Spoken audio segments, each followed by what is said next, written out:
Welcome to the Nick, Dick, and Paul Show. I am one of your hosts, Nick Bilton. I was a journalist for 2 decades, and now, now I'm doing this. Now I'm doing this. I'm Dick Costolo, investor and lovable everyman. I'm Paul Kedrosky. I'm not particularly lovable, also an investor, which is probably bad with 2 of us in here. It's like one too many investors. But I worked on Wall Street years ago for a long time and now wander around yapping about it. Today's episode is going to be about Davos and why it is a complete and utter waste of fucking space on the planet.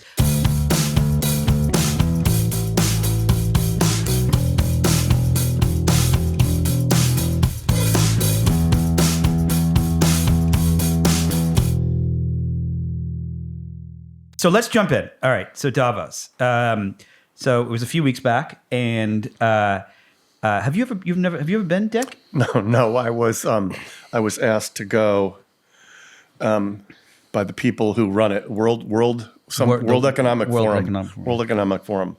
I was asked to go when I was running Twitter, and I said I couldn't go, and they called me and said, "We really want you to come. We'll lower the fee to $25,000. And I said, "Oh, I wasn't going when I thought it was free." So that's really unfortunate. Yeah. So I went one year, God, it was like, it must have been 2012 or something like that. And I got like a last minute invite. And I remember I was in Germany doing a talk at something there, and Sheryl Sandberg and all those people were there, and Sheryl was like, "Oh, I'm going too," and Zuck and all these other people, and I was like, "Oh, cool, great." And so I got in a taxi to go, and then they got in their helicopters and flew there, which really kind of summed up the entire experience. But I remember showing up. And it was literally like a video game. There was snipers on the roofs everywhere. It was really quite a wild visual. And then it was I just didn't understand what the fucking point of the whole thing was. And you're like shuffling from one event to another, and like you're sitting next to Bill Clinton 1 minute and Yuri Milner the next, and everyone's talking like they're gonna solve the world's problems, and nothing seems to ever get done. Here's my issue with all these things. These things being like TED, Aspen Ideas. Or any. Actually, I'll go a step further. In my mind, there's very little difference between Davos and Burning Man. Okay. Both of them are this thin veneer of we're doing good in the world. In Burning Man, it's this fake radical self-reliance. Meanwhile, people are jetting in and having some hapless yeoman set up their RV with a chef. And in Davos, it's this thin veneer of, I don't know, compassionate hegemony. Right? Like there's just not really much difference at all between the top 0.0001% and the bottom 3 billion. And yeah. I mean, I wrote this down, one of the goals of 2026 Davos was creating prosperity without exceeding planetary boundaries. Yeah. I mean, come on. First of all, ChatGPT write that? I don't know. No, I don't know. But first of all, okay, so none of us should fly in our private jet since we need to create prosperity without like burning up the planet. Like, whoa, hold on. I mean, planetary boundaries can mean a lot of different things to a lot of different people. Yeah. I still am going to come in on my G650. We're going to do carbon offsets later. Yeah. The moment to me where I realized it was such hypocrisy, I don't remember what the theme was that year, but it was You're definitely... very upset about this, by the way. You've sworn twice now about it. I tend to swear a lot. My kids think I need a swear jar, or two. But the moment where I was like, this is utterly ridiculous is we were at there was some talk about, philanthropy and saving the world and this, that, and the other. And then there was a big party afterwards. And it was I don't know who, I forget, it was a VC or something that was throwing it. And I remember one of the co-hosts coming up to me, and there's like, they're carving the meats and all these different things. This is, one of those fancy parties, and there's all this very, very, very expensive wine. And the guy says, "What do you think of the wine?" And I was like, it's great wine. And he goes, "We flew it in private 2 weeks ago so it wouldn't be jet lagged when it got here." Yeah. Seriously, that was and I was like, wait, what?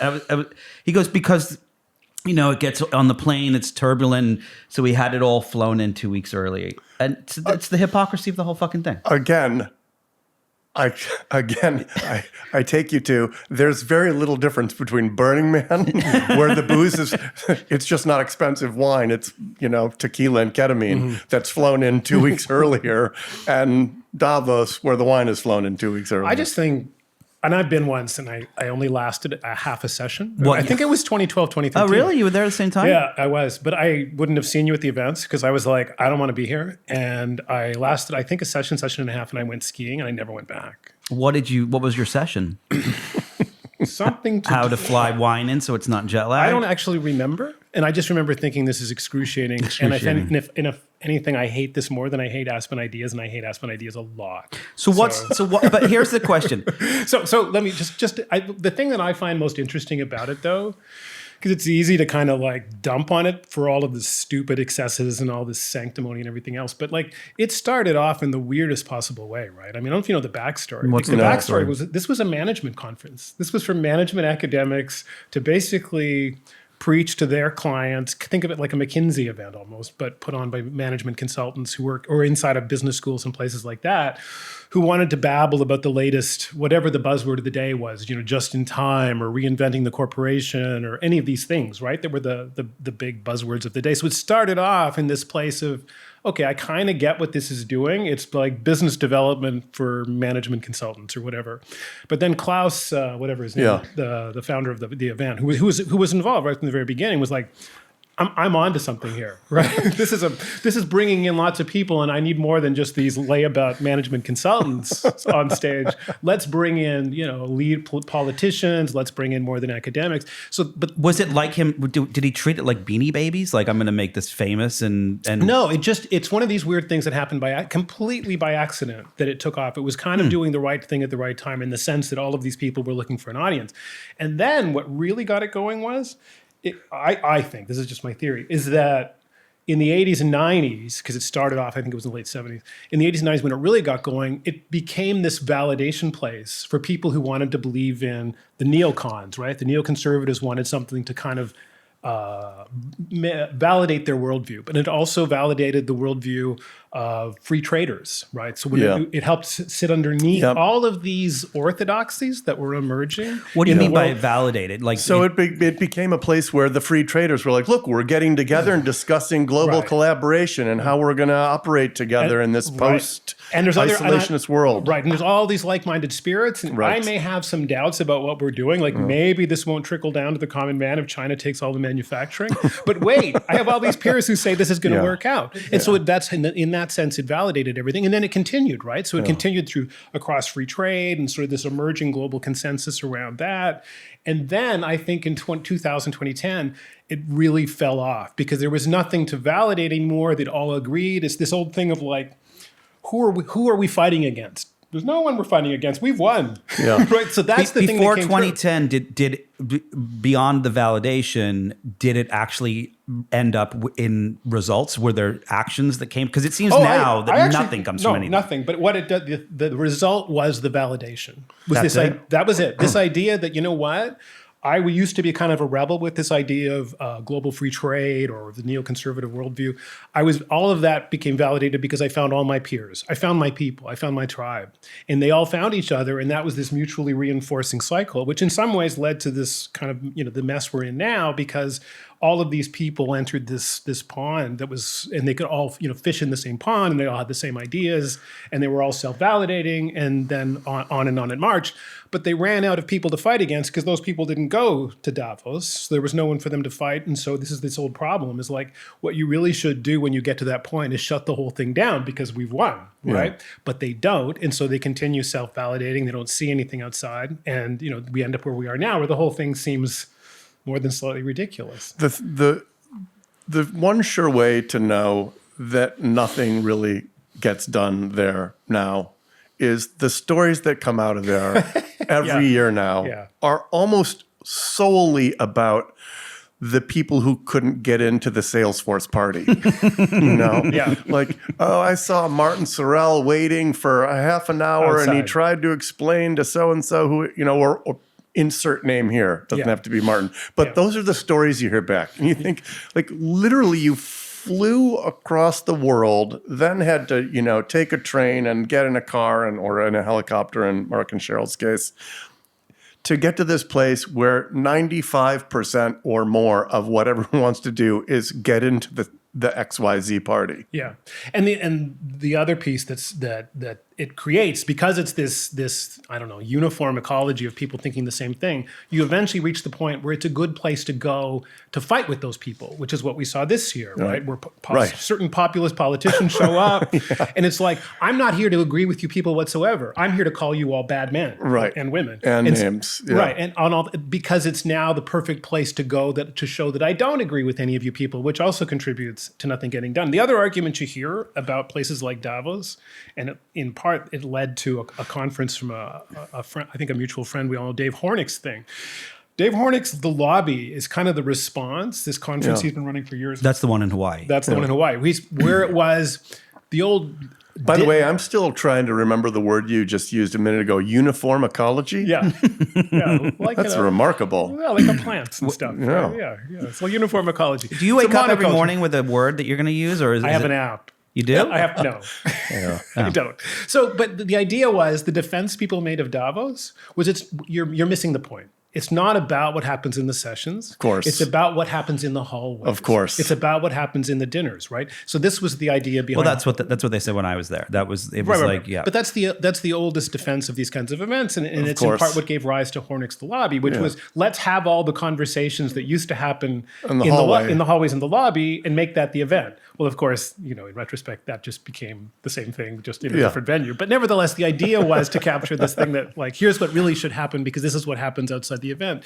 I love the idea of it now being I really want to insult the Prime Minister of Canada, but I'm going to wait until I can fly over to Switzerland and insult him in front of a bunch of people. Right. Well, that was my question. No, that's exactly it. That was my question. Is like you've got so many of these conferences. You've got Aspen and TechCrunch and this and that, and it's like on and on and on and on, and Davos, and it's the same people speaking, and they say the same thing, and then they fly halfway around the world. I just don't understand. It's validation. It's literally just validation. From one validation to the next. Totally. I want to feel like the things that I feel are still unique and special and important. And look, all my peers say it is. So I'll wait 6 months. And why do the audiences pay to go then? Just so they can say, I saw That's it. this person speak in person? Right. Did you put TechCrunch in the same? He did. No, but I just called him out on that. But I'm not going to let that go. It wasn't that I was putting TechCrunch in the same. Well, but in some respects, actually, all right. I would point out that it is, because it's the same people speaking. It's like you're No, it is. It's all you're paying $3,000 or $75,000, which is I think what it is. Davos now. What is it now? It's like some insane number, and you're seeing the same people. It's on the same stage, so it's like and then who's the audience? Like what? It's like a fun weekend away from your family, or the other problem with these sorts of things is they actually do bring interesting people. Like this year, for example, there were people there like. What's his name? Dario Amadeo was there from Anthropic, and they had an onstage conversation between him and Demis was there as well. Demis Hassabis from DeepMind, and they're on stage, and they bill it as a debate. But that can't happen by definition. These two are never going to debate, certainly not in a public place. And so you end up with this kind of love-in, right? Where on stage they're like, I agree with you even more than you agree with me. Right? Which is like the opposite of a debate. Yeah. But again, it goes back to this idea that these events aren't about debate at all. They're about affirmation and validation. And I'm very worried about the future, what's going to happen to jobs. I'm even more worried than you are. Did you watch that session? I did. What was there anything good in it? Did they talk about AI destroying humanity? Yes, all of that. And they agreed that it's very, very serious. It was like watching. And once we're a public company, and I Right. liquidate some of this. I'm going to get busy. I'm going to get cracking on that. I got to start building a deep, deep bunker. But right, I mean, that's the thing, though. And again, it's this idea of this affirmation and the kind of the ritualistic. Oh, I'm very, very worried. Right. No different than the essay that Amadeo had out recently. That big essay. This many, many thousands of words thing. Yeah. It's the same stuff, right? It's like the theater of showing concern. And Now, that's the why do thing you that say? bugs me. But why do you say they can't debate? Certainly, they could debate. They could debate on stage and talk about areas in which they disagree. I'm trying to think Because if it's I not- remember Yeah, anyone but no, debating. It's a good question because I think it's in part because you have to keep the story rolling. Right. So it's the theater of Right. saying I'm very concerned, Right. but not concerned enough to stop fundraising. Yeah, Right. Very concerned, and as you'll hear from Demis, he also is concerned. He's We're concerned for each other and all of you. And all of you. And the best way to protect it is Yeah. to continue to invest in us who are the most concerned people. Well, this was Elon's entire premise for Grok, which was the world is going to come to an end, and the only way you can save it is by giving me multiple billions of dollars. Right, which strikes me like it's like giving. I was making this joke the other day. It's like giving Edward Tenner money because the world's going to blow up with nuclear bombs, but you should give all the money to the guy with the biggest bomb. So Edward Teller was proposing hydrogen bombs back in the 1950s. Clearly, we should have just focused on giving him everything he wants, right? Because that's the best way to defend us is fund the guy with the biggest bomb. This is this kind of bizarro argument. Did Elon ever go to Davos? He was there this year. He was was there he? this year. He spoke this year. Yeah, he spoke. He was actually fairly amicable. Oh, I watched a little bit of it because I was like, what the hell? What's he doing? what did he have to say? Anything interesting? No, he was talking of just the same thing again. He's very, very concerned. But the best way to... But why, if he's so concerned, why is he? How many? He's raising all this money once again. But that's this It's is all just part of the theatrics. this is the theater of getting people excited because this is such an important technology that it makes me concerned. You should really probably invest because that's how important it is. It's important enough to make me concerned. Right? I just find once you start looking at it that way, this all starts to sound like theater, like just a great way of demonstrating not just a little bit of I'm very concerned, but also that this is such an important technology that it makes me concerned. Well, I mean, I think in 2012 or 13, whenever I was there, the concern was social media, and then it was raising more money for social media companies. Dick was not there, so he didn't need money. Right. But that was why Cheryl was there, and that was why Eric Schmidt and all those guys were there at the same time. Yeah, Same and theatrics. Same theatrics, same concern, but it wasn't concern like we should shut it all down. It's concern that let's validate my concern, and then we are the people who can solve the problem. Right? Let's all get together, be concerned together, and solve the problem here. Like this year was nonstop AI stuff, which was just remarkable to see. Like in terms of, I was scanning through the program and what have you, and like with not just Amadeo and Hassabis and Elon Musk, but it was like endless other people. Like Yuval Harari was there, which was. Harari was like going right off because one of his things is that we're losing control of language, we're losing control of what it is to be uniquely human, and so he did a session entirely about this, where basically for the first 20 minutes he said, "You're all just completely fucked, my friends. This is a really bad situation you found yourselves in." And then there was a Q&A where they essentially ignored everything he had already said, and at the end everyone was like, "This was terrific doom. I love this doom. Bring it on." This validation crossed with just enough concern to make me think this technology is important. I better invest in it. Did you watch any of it, Dick? No, I watched the, like most things in life, I just watch the highlights, Did you watch them light the flame? Oh, wait, that's a different That's a different one. But yeah, that's the thing that I think people don't realize is how much of it is. It's not just an echo chamber. It's not just that you'll always see, pick a speaker, Scott Galloway or someone else always there. It's what this rolling affirmation is all about. It's letting people go through this ritualistic business of validating their views, finding kindred spirits, and then continuing on doing what they were doing anyway.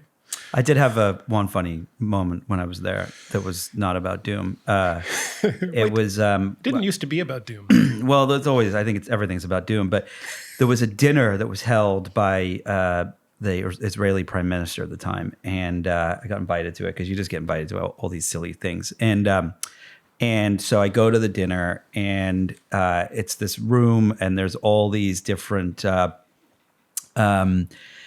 like circular tables everywhere, and who was the Israeli prime minister at the time? Shimon Peres. Okay.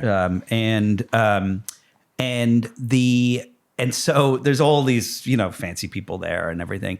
And I'd spent time with Cheryl in Germany and in California and San Francisco and whatever. We know each other. We were chatting the whole time, and I would see him the whole way. Anyway, she came in late, and there was a seat available next to me, and I was like, "Hey, Cheryl, there's a seat." And she was looking around. Poor Nick. She just, I know how this story ends. Yeah. literally, like I wasn't there. She had no idea I existed. There was a human in the seat next to me, and then she literally had them get a chair and move her closer to who she wanted to be next to. Yeah, but that's, again, though, I mean, that's part of the process. These things is everybody's looking for, I can't be seen with the wrong people. I have to be seen with the right people. It doesn't matter what party I'm at or where I'm seating and everything else. But again, that's all about, tribes and validation and all that. And as soon as you look at it in those terms, Davos starts to make, it's very expensive, but it makes a lot of expensive sense. The tribes they all want to find each other. And it becomes even more important now where everything else is sort of mediated online. And so it's like, these are the only opportunities these people have to hang out and validate each other, which seems ridiculous, but that's what's going on. Nothing else out there matters, I don't think. And it's true about most of these kinds of events. What's funny to me is that there's still this, I'll go back to what I said up front. There's this veneer of, we're getting together to figure out how to help the other 8 billion people on the planet. No, you're not. Like, there's not even there's not even 3 open spots at Benioff's Salesforce party for the bottom 3 billion, right? Yeah. There's not even like a table for them with $4 seats. They're not invited. No. And it's the same nonsense as this Burning Man radical self-reliance. Like, hey man, maybe you're not up on current events. Like, Eric Schmidt flew in, a guy drove his RV in here and plugged it into the electrical grid. Yeah. And his chef was here 3 days earlier making orzo. There's no radical self-reliance. Didn't you go to Burning Man for like an hour? Yeah. Once? Yes. It was a disaster, right? Yeah, it was a complete. First of all, it's really dirty. I know, I've been. That's it's No. really dirty. This I may went sound twice. obvious. It was This may sound obvious, but it turns out Spoiler, it's in the desert. turns out the desert is filthy. Who knew? Yeah, it's just grit and grime and everything. Uh-huh. And then you compare that to there you add on to that people running around on whatever they're on for 48 hours straight without. It's just crazy. Yeah. No. wasn't there a murder there this year? Yeah, there was a murder there last year. Last year? Yeah, murder. Did they find the murderer? I don't know. I didn't see but it. there was a. Why'd you get so defensive? Oh, you Wait, you didn't see it? You'll I watch. didn't- no, I I'm love not that up you'll on watch Davos, No, but there you was a won't g- keep up on murders at Burning Man. There was a guy who was killed on the last night in the wow. playa, stabbed, and I don't think they found who stabbed him.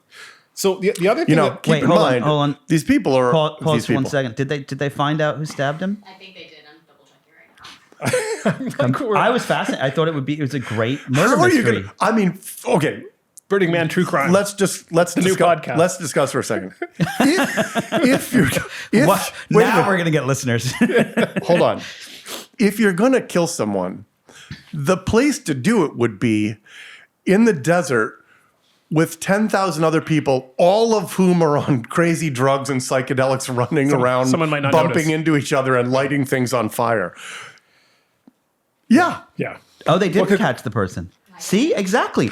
Perfect murder. We'll talk about it on the Burning Man True Crime podcast. No, but I remember seeing it Join and us thinking next to week. myself, like, what a great idea. Okay. What if to bring my analogy full circle, Someone's someone's murdered at Davos next year at the Salesforce party? The problem is there's too many snipers and guys with guns. All right, and- don't cloud my my fantasy. So the other, just to bring it back to Davos for one more second, it almost died. Right? You don't want to I mean, talk about the murder anymore? No, well, died. It almost died. So Died. this year probably wouldn't have happened because it was kind of going into a bit of a death spiral for a bunch of reasons. But then there were some allegations with respect to the founder and some issues with respect to financing. What kind of else. allegations? That's on the other podcast. So Murder? no, financial. Sexual? Financial Oh, stuff. okay, Yeah, financial mostly stuff. Got it. stuff. And so it looked like it probably wasn't going to come off. And so Larry Fink, Larry Fink, yeah. the CEO of I always get my blacks mixed. I Blackstone, know. I BlackRock, can never remember Blackwater. which one is which either. I think he's BlackRock. He's BlackRock, right? He put this thing on his and basically ran through his whole contact list and said, here I'm driving this year. I'm going to be one of the main interviewers. It was almost like the Milken Institute event, the annual Milken conference here in LA that Mike Milken drives. Larry basically turned this into the Milken Institute conference, but with him driving it.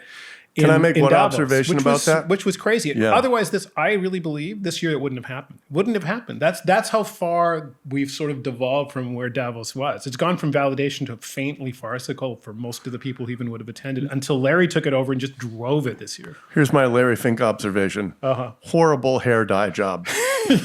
He looks like a Irish setter. What are you doing? Irish setter. Oh, that's exactly what it looks like. Hey man, you're like 70. You don't have, that's not the color of your hair. Or at least it's not in those varying hues that I see. Hold on, just one thing I did see from this year's Davos was Did you see Larry interviewing? I didn't. He did a ton of sessions. I saw your president. Is it prime minister? What would what's the Canadian? Oh my gosh, this is the mistake that the Americans made. Prime minister. Same system as the UK. I saw your Westminster parliamentary system. He gave a fantastic speech. You didn't like it? I thought we weren't going to talk about politics. We're not. No, I just thought it was a good speech. Yeah, it's fine. Well, he pissed off Donald, so I thought it was a good speech. I thought it was eloquent. I thought it was smart. I thought he had a great anecdote.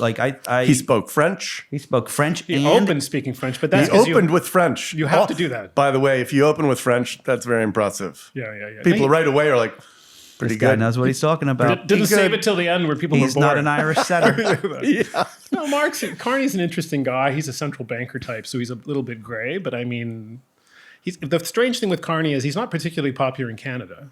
So this idea, once again, it was kind of like the old Justin Trudeau phenomenon where he was phenomenally popular for a while outside of the US and or outside of Canada and profoundly unpopular in Canada. And everyone was like, why is everyone else in the world so fond of this guy? And so Carney's a little bit like that. Like his China trade mission, he was on his way back from the China trade mission whenever he popped up at Davos.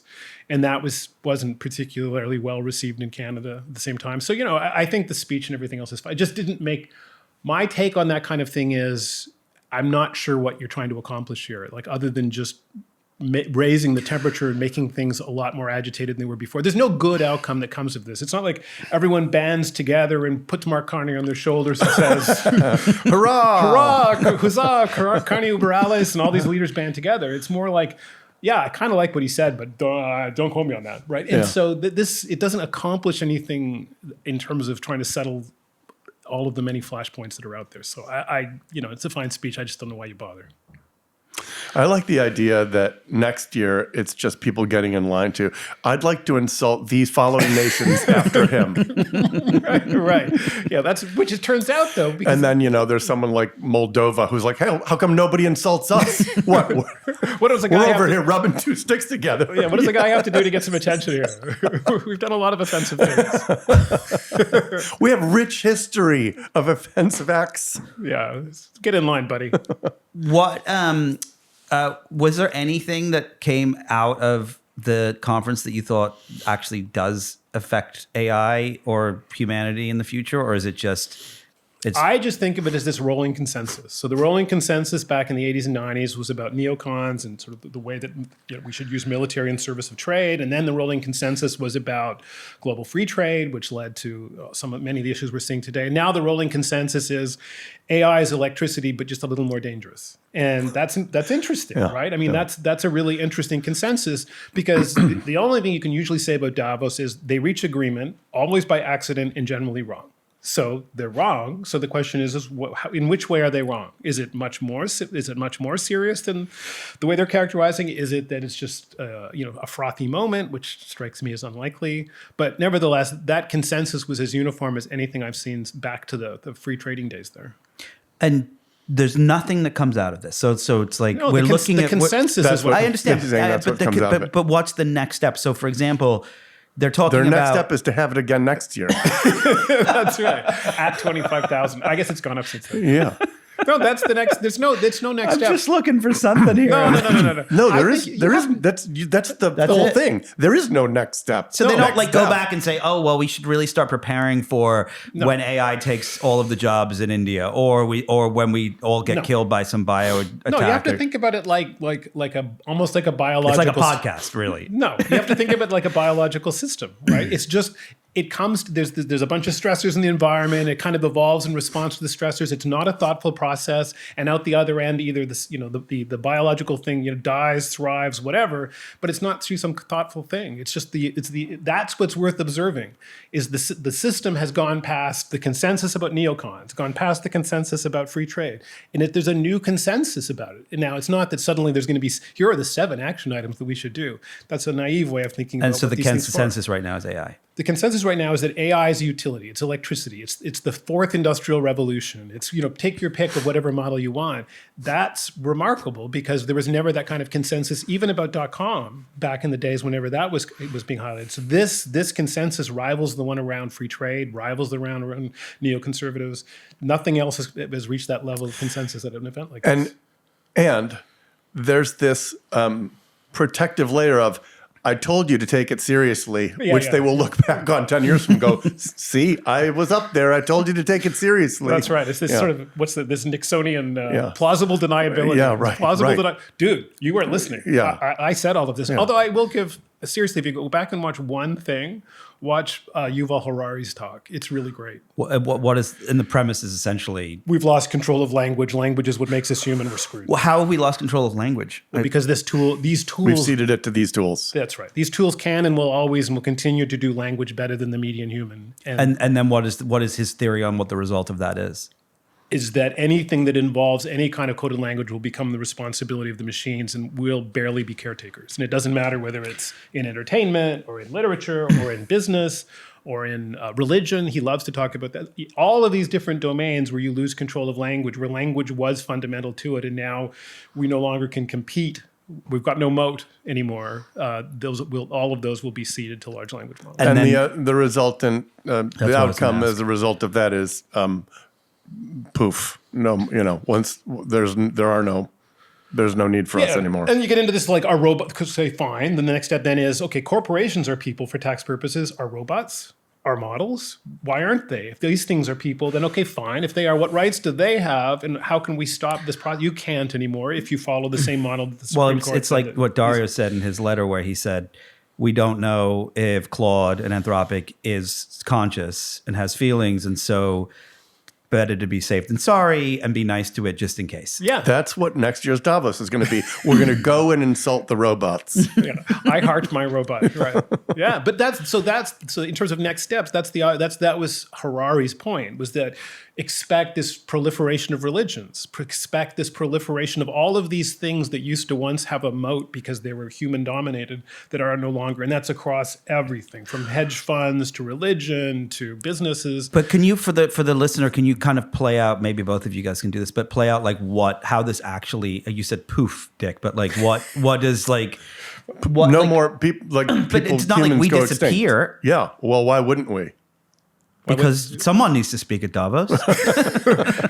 I'm not convinced about that. Yeah. Nevertheless, I just don't, the idea that, okay, so we've always had the idea that humans, didn't matter that we weren't good at everything. Like it doesn't really trouble me at night that I can't run faster than a cheetah, right? And so the argument people make is say, this is nothing new. The idea that I can't outthink a large language model, I can't write an essay better than the models can, or pick your domain, okay? That doesn't really matter any more than I can't outrun a cheetah. But that's a huge difference because fundamentally cognition is what makes us human. So outrunning cheetahs is not what makes people uniquely human and therefore is part of our self-identity. Losing that but building a machine that we can outrun cheaters with is what makes us human. No, well, Yes, I mean we build cars and bikes and things like that, so we can outrun humans. sure, So but that's but that notion of inventing things is also something we're losing control of, right? We're seeing that in drugs and pharmaceuticals. So if you even come at it from that angle, we also lose control of that, right? So this idea that any of these domains that we used to kind of fall back on and say, yeah, but they can't do this or they can't, those are all falling away because we've lost control of language.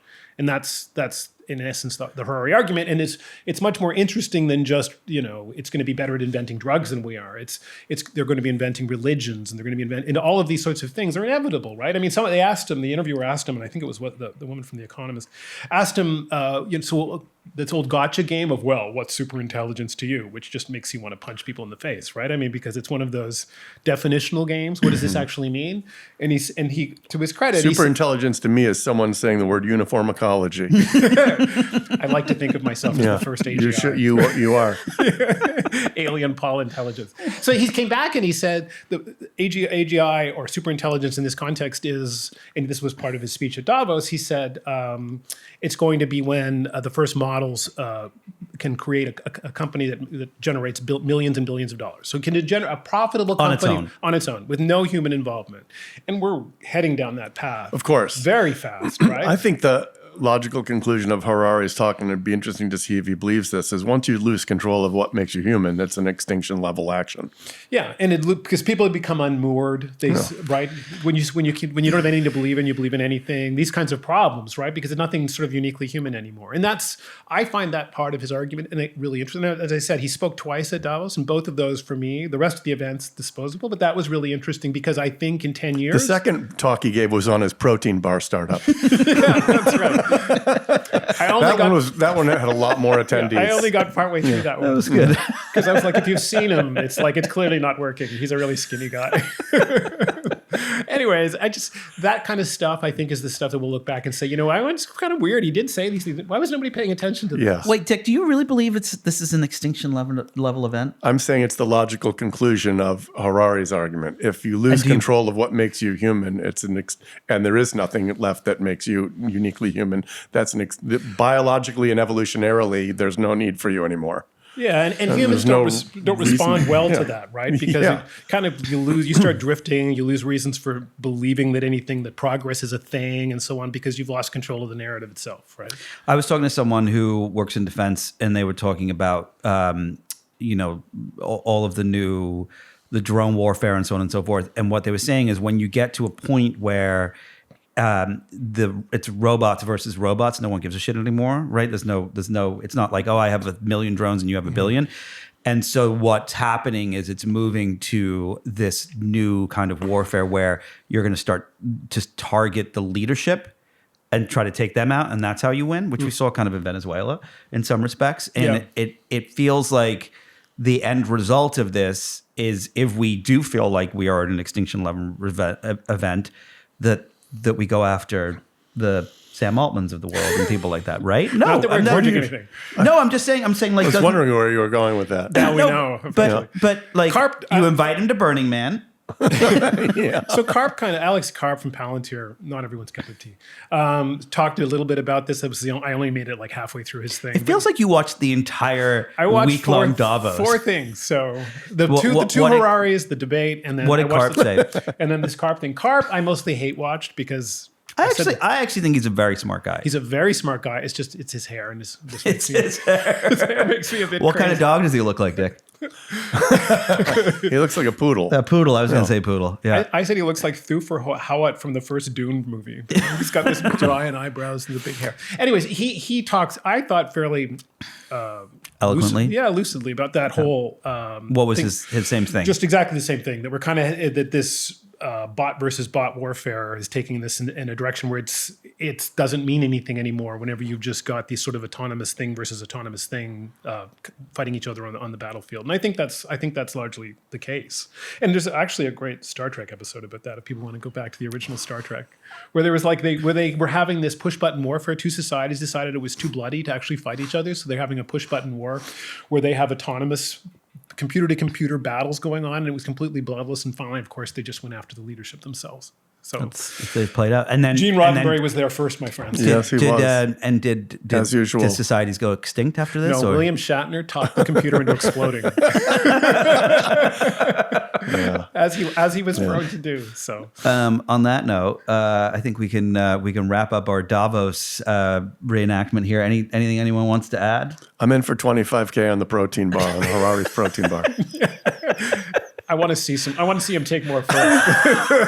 It's clearly not working at current dosage. And that's been another episode of the Nick, Dick, and Paul Show. Tune in next week for more fun about not Davos, but something really bad and daunting and terrifying. Thanks, guys.